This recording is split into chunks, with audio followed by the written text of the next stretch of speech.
Bienvenidos a la lectura orante con las Sagradas Escrituras. Seguimos en esta semana 16ª del tiempo ordinario, en este lunes. La palabra nos trae al evangelista Mateo, hoy en el capítulo 12, versículos 38 al 42. Primer momento, lectura del texto. Entonces le interpelaron algunos escribas y fariseos: Maestro, queremos ver un signo hecho por ti. Mas él les respondió: generación malvada y adúltera, un signo pide y no se le dará otro signo que el signo del profeta Jonás. Porque de la misma manera que Jonás estuvo en el vientre del cetáceo 3 días y 3 noches, así también el Hijo del Hombre estará en el seno de la tierra 3 días y 3 noches. Los ninivitas se levantarán en el juicio con esta generación y la condenarán, porque ellos se convirtieron por la predicación de Jonás, y aquí hay algo más que Jonás. La reina del mediodía se levantará en el juicio contra esta generación y la condenará, porque ya vino de los confines de la tierra a oír la sabiduría de Salomón, y aquí hay algo más que Salomón. Palabra del Señor. Gloria a ti, Señor Jesús. Qué alegría comenzar esta semana escuchando la palabra. Ayer nos ha quedado en el corazón aquello de: ha escogido la mejor parte, María a los pies del Maestro escuchando, Marta sirviendo, pero María alimentando su corazón. Que esta palabra cotidiana sea eso, el primer momento sea a los pies del Maestro, alimentando el corazón. Y hoy pues nos trae un pasaje del capítulo 12 de Mateo, versículos 38 al 42. Como siempre, en el primer momento miremos todos los elementos. ¿Qué es lo que dice? ¿Quién interpela a Jesús? ¿Qué le dice? ¿Qué le piden? Un poco descaradamente. ¿Cómo responde Jesús? ¿Cuáles son los términos, actitud de él? Y cuáles son las imágenes comparativas con el Antiguo Testamento de dos personajes que reconocieron, pasó algo con ellos importante en la historia bíblica, y Jesús quería mostrarles esta comparación y la necedad de ellos al no reconocer a Jesús. ¿Quiénes eran esos? ¿Qué es lo que pasó? Todas las expresiones, comparativos, verbos, actitudes, personajes, como siempre, varias lecturas. Después, en la última lectura, frenamos y tratamos de recomponerlo con la memoria, y después lo bajamos de la mente al corazón. Segundo momento, meditación. En este capítulo 12 de Mateo, pues estábamos escuchando cómo los apóstoles habían arrancado por ahí unas espigas en sábado, y eso se había formado un problema. También en orden a Jesús, que se había retirado en algún momento porque lo estaban persiguiendo los fariseos, y Mateo nos lo presenta como el siervo de Yahvé, no como aquel Mesías que vendrá triunfante a quitar a los romanos, sino como el Espíritu de Dios que lo ha elegido. He aquí mi siervo y mi elegido. Después vendrían unos pasajes que hemos pasado para llegar a este, que es que quieren comparar a Jesús con Belcebú. Y después como Jesús, antes de este pasaje, está hablando de cómo los árboles buenos dan frutos buenos, un árbol malo da frutos malos. Y entonces, hablando con ciertos personajes, le interfieren y le dicen, así es que empieza hoy la palabra. Entonces le interpelaron algunos escribas y fariseos, en un diálogo que ya de lo que estaba hablando Jesús. Maestro, queremos ver un signo hecho por ti. Le piden un signo a Jesús. Ustedes y yo nos preguntamos en esta meditación: ¿y cuántos signos no ha dado ya Jesús a esta altura del Evangelio? Múltiples, múltiples. Y entonces en esta meditación vamos viendo la terquedad del hombre, pidiéndole signos a Dios. Había hecho signos grandes, prodigios, un Jesús que ha resucitado a la hija de Jairo, al hijo de la viuda de Naín, que Él ha dado el poder de caminar a paralíticos, cojos, la vista a los ciegos, la capacidad de oír a los sordos, pero más que eso, ha traído a la vida y a la resurrección a muchos que estaban muertos en el corazón, a un Leví, Mateo, publicano, después era un Zaqueo, y después muchos que estaban lejos de Dios han venido a la vida y no son capaces de comprender aquel signo. Es más, aquí Jesús va a referirse a un signo que tiene que ver con él, pero lo hizo previo a él, con Lázaro de Betania, que estuvo en el sepulcro más de 4 días. Ya olía fuerte y vino a la vida. Entonces hoy esta expresión, queremos un signo hecho por ti. La terquedad del corazón pidiéndole signos a Dios. Ya los ha hecho, no por llamar la atención, no para que lo crean un Mesías poderoso y un político que actúa con armas a la manera del mundo. No, los milagros de Jesús son obra de ese corazón bondadoso de Dios que viene a sanar integralmente al ser humano en todo, en su cuerpo y en su alma. Queremos un signo. Y entonces Él responde con unas palabras fuertes. Generación malvada y adúltera. Es una respuesta fuerte, porque aquí hay alguien que es la verdad. Jesucristo es la verdad. No se va a poner a medias tintas y a decir cositas así como, uy, ¿qué van a decir de mí? No, Él es la verdad. Y lee el corazón del hombre. Y lee la íntima intención del alma de quienes están de frente de Él. Y ve la perversidad porque sabe que están tratando de buscarle la caída. Que se equivoque de alguna forma. Que diga algo para que lo puedan acusar. Siempre estuvieron al acecho, como con las espigas ahí a ver qué hacían los discípulos de Él, que comían para el sábado y en otros momentos. Lee el corazón y responde contundentemente a una íntima intención de estos que es perversa. Por eso utiliza generación malvada y adúltera. Y adúltera. Porque el corazón de ellos no producía frutos buenos, si nos devolvemos a los versículos anteriores a esta palabra. Inclusive ya había hablado, versículo 34, en este capítulo 12 había dicho raza de víboras. ¿Cómo pueden ustedes hablar de cosas buenas siendo malos? Venía hablando fuerte y continúa hablando fuerte porque estos con una doble intención le piden signos.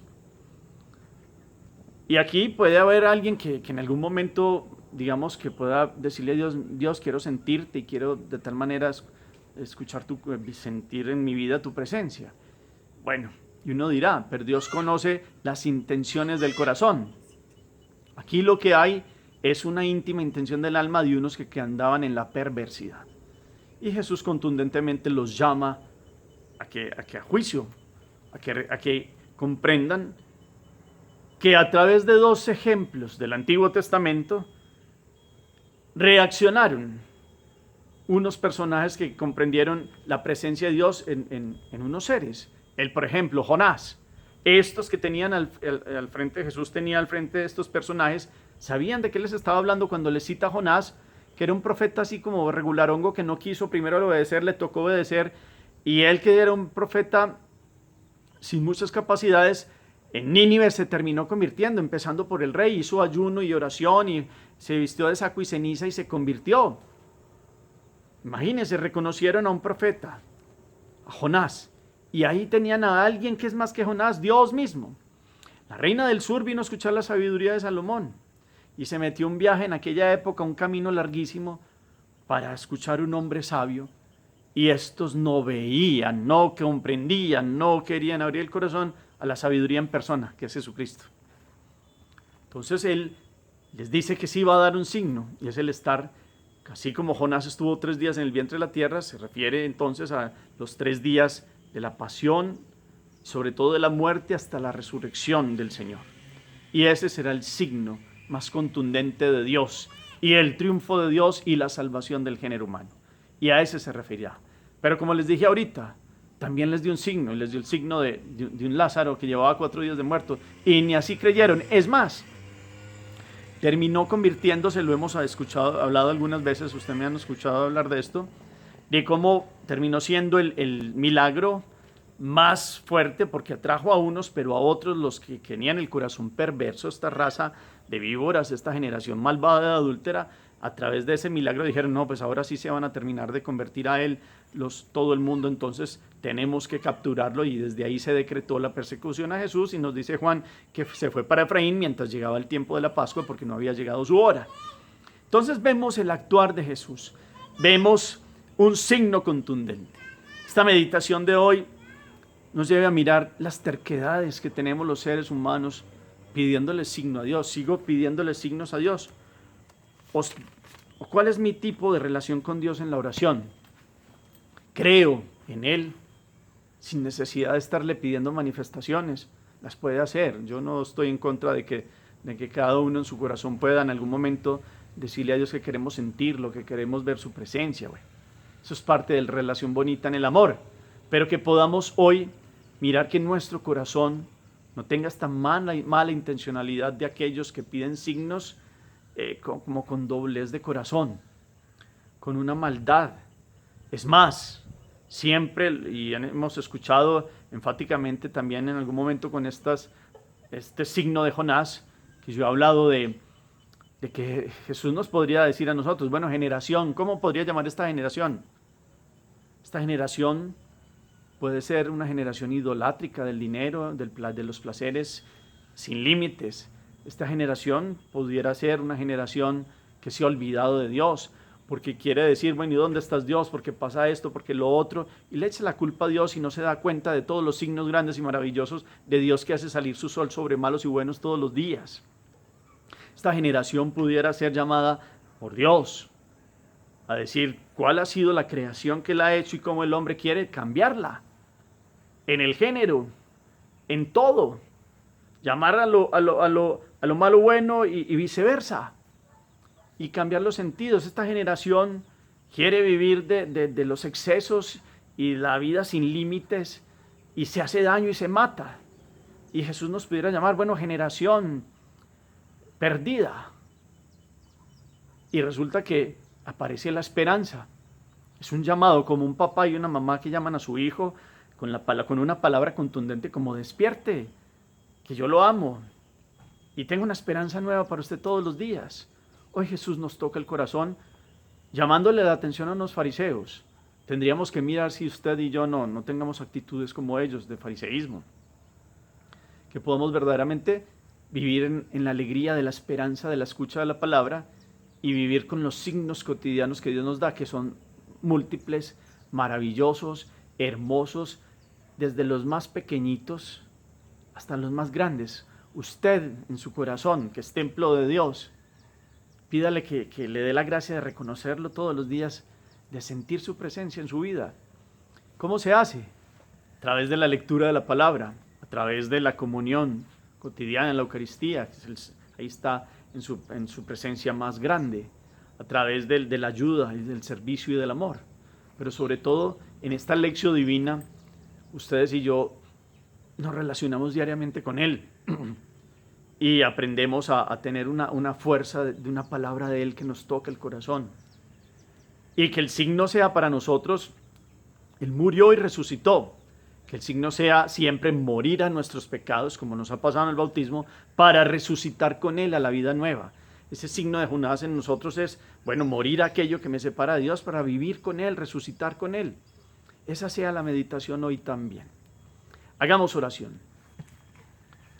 Bendito sea, Señor, por tu palabra de vida, porque a través de estos pasajes, de aquellos personajes que te hacen peticiones con un corazón perverso, nos enseñas a nosotros en un llamado de atención a que la palabra también entre a lo más profundo de nuestro ser y podamos revisar nuestro interior delante de ti.